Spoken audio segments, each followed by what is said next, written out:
ଏବେ ବୈତରଣୀ ନଦୀର ଯେଉଁ ଆଖୁଆପଦାଠାରେ ଅଛି ବିପଦ ସଂକେତ 18.33 ତାକୁ କ୍ରସ୍ କରିଗଲାଣି, ଅତିକ୍ରମ କରିକି ବର୍ତ୍ତମାନ 18.60 ଅତିକ୍ରମ କରିଗଲାଣି।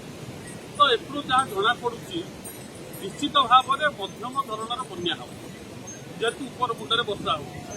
ତ ନିଜେ ଜିଲ୍ଲାପାଳ ଏବଂ ସ୍ଥାନୀୟ ପ୍ରଶାସନିକ ଅଧିକାରୀମାନେ ୟା ଉପରେ ତୀକ୍ଷ୍ଣ ନଜର ରଖିଛନ୍ତି। ଜିଲ୍ଲାପାଳ ଆସି ମଧ୍ୟ ବୁଲିକି ଗଲେଣି, ଆଖୁଆପଦା ଆନିକଟ ପାଖରୁ ବୁଲିକି ଗଲେଣି ଏବଂ ପ୍ରଶାସନିକ ଅଧିକାରୀମାନେ ବୈତରଣୀ ନଦୀବନ୍ଧ ପାର୍ଶ୍ୱବର୍ତ୍ତୀ ଗାଁଗୁଡ଼ିକ ବୁଲୁଛନ୍ତି। ଲୋକମାନଙ୍କୁ ଏବେ ସତର୍କ କରାଯାଉଛି, ବନ୍ୟା ଜଳ ନିଶ୍ଚିତ ଭାବରେ ପ୍ରବେଶ କରିବ। କିନ୍ତୁ ସବୁଠାରୁ ବଡ଼ ଅସୁବିଧା ଚାଷୀମାନେ କ୍ଷତିଗ୍ରସ୍ତ ହେବେ। ଯେଉଁମାନେ ତଳି ପକାଇଛନ୍ତି ତଳି ପଚିଯିବ, ଯେଉଁମାନେ ଧାନ ରୋଇଛନ୍ତି ସେଗୁଡ଼ାକ ମଧ୍ୟ ନଷ୍ଟ ହୋଇଯିବ। ସେଥିପ୍ରତି ପ୍ରଶାସନ ଦୃଷ୍ଟି ରଖିବା ପାଇଁ ଆମେ ତାଙ୍କୁ ଅନୁରୋଧ କରିଛୁ ଏବଂ ସରକାରଙ୍କୁ ମଧ୍ୟ ଅନୁରୋଧ କରୁଛୁ।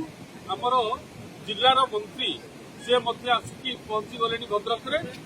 ଖୁବ୍ ଶୀଘ୍ର ତାର ସମୀକ୍ଷା କରିବେ ଏବଂ ସମୀକ୍ଷା କରିସାରିଲା ପରେ ଆବଶ୍ୟକ ପଦକ୍ଷେପ ଗ୍ରହଣ କରାଯିବ ଏବଂ ଲୋକମାନଙ୍କୁ ସୁରକ୍ଷିତ ରଖିବା ପାଇଁ ବ୍ୟବସ୍ଥା